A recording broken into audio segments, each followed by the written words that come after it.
I want to show you the RealVision 3D sonar now. So just go to my fish finder page and switch that over to the 3D vision. Okay, so that's what we have there. Biggest thing I noticed about this over the competition is the speed of manipulating this screen. It's extremely fast, extremely easy to see whatever view you want. Zooming in and out is very easy as well. And the other thing that's very nice is the way that they've put depth indication, or distance indication here I guess, and then depth indication over here. And the other thing too, they've got these quick keys. You can just return to certain views that you like. If you get it to a point where you really don't know where you are, you just tap that, returns you right back to where you need to be. Okay, if we go into our menu here, we can just again get those quick keys that we have on the screen, and also go in and select the boat type, whatever you'd like to have there. You're able to select that. Image stabilization, they are gyro stabilized transducers, so if you're in rough water, that will account for the up and down movement of the boat to give you a much smoother image on your screen. You can also change the way that the suspended targets show up, so whether by depth or intensity, so the colors will either refer to how deep the targets are or how intense the targets are. You can change them from a sphere to a point, and then in here you can change your colors.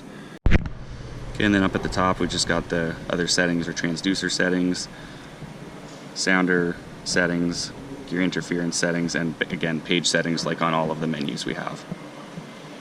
Down in the bottom corner here we've got our sensitivity adjustments, so we can play around with that once we take it out of auto. And as you can see, there's a lot of adjustment in these units. We can play around with our intensity, like the contrast of the bottom color there, and then also the surface filter. So that'll filter out information if there's a lot of surface clutter. And again, back all to auto if you want to go back just to the auto settings.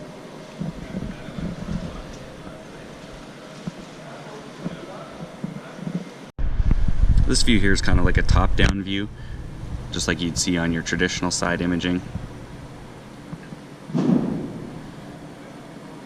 So there you can see there's some structure and fish holding above that structure. And just how easy this is to manipulate around just makes it definitely a pleasure to use compared to some of the other ones on the market here. The quad-core processor in these units makes a world of difference. So now when you're on a full screen, if you want to switch the view, simply is going into the menu and then selecting what you'd like. So we're here on the RealVision, we'll go to the Sidevision, and now we can switch that all without having to go back to the home screen to change that. And we can pretty much go to anything we want. We can even go to High CHIRP from that screen. So if you're looking for a new unit, these Raymarine AXIOM products are definitely one to take a look at. They're priced quite a bit cheaper than most of the other competition that offers the same features. They're much faster than anything's out on the market right now, and they have a lot of add-ons that you can add to these. They're fully networkable if you want to do 2 units on a boat. They offer RealVision, Sidevision, Downvision, and High CHIRP sonar. So for inland fishermen, they're going to give you everything that you need. So I definitely recommend checking these out. Really excited about this new product. Can't wait to try one out on the water this year.